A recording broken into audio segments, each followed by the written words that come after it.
వందే మాతరం వివాదం ఇప్పట్లో చల్లారే అవకాశాలు కనిపించడం లేదు. కాంగ్రెస్ 2 చరణాలు మాత్రమే పాడతామని స్పష్టం చేయగా పూర్తి గీతాన్ని పాడతామని బీజేపీ తేల్చి చెప్తోంది. బాలీవుడ్ కి కూడా ఈ రచ్చ పాకింది. షర్మిలా ఠాకూర్, కంగనా రనౌత్ మధ్య మాటల యుద్ధానికి తెరతీసింది. వందే మాతరంపై కాంగ్రెస్ నేతల తీరును తీవ్రంగా ఖండించారు అమిత్ షా. పార్లమెంట్ లో చేసిన చట్టానికి అనుగుణంగా తాము పూర్తి వందే మాతర గీతం పాడుతామని స్పష్టం చేశారు. కాంగ్రెస్ నేతలు 2 చరణాలే పాడుతామని చెప్పి పార్లమెంట్ ను అవమానిస్తున్నారన్నారు. వందే మాతరం గీతం వివాదం బాలీవుడ్ లో కూడా రచ్చకు దారితీసింది.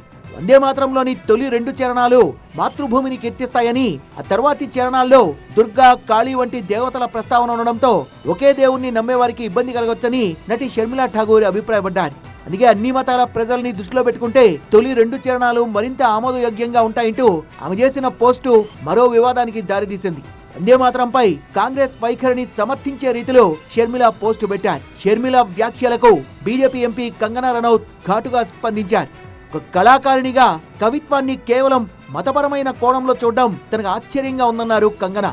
వందే మాతరంలోని శక్తి, దేవతల ప్రస్తావనల్ని కేవలం ఆరాధనగా కాక స్వాతంత్ర పోరాటంలో మేల్కొల్పాల్సిన శక్తికి ప్రతీకగా చూడాలని కంగనా వాదించారు. దీంతో 1937లో కాంగ్రెస్ తీసుకున్న నిర్ణయం, 2026లో కాంగ్రెస్ వైఖరి, వందే మాతరంలోని పూర్తి సాహిత్యం, మతపరమైన ప్రతీకలు, జాతీయ గీతం, జాతీయ గేయం లాంటి అంశాలు అన్నీ ఒకేసారి చేరి రాజకీయ రచ్చకు దారితీశాయి. Why does the BJP talk about Vande Mataram, talk about calling us, what is it, urban Naxal, Dimaki Naxal? Why are you not addressing the real issues? Talk about unemployment.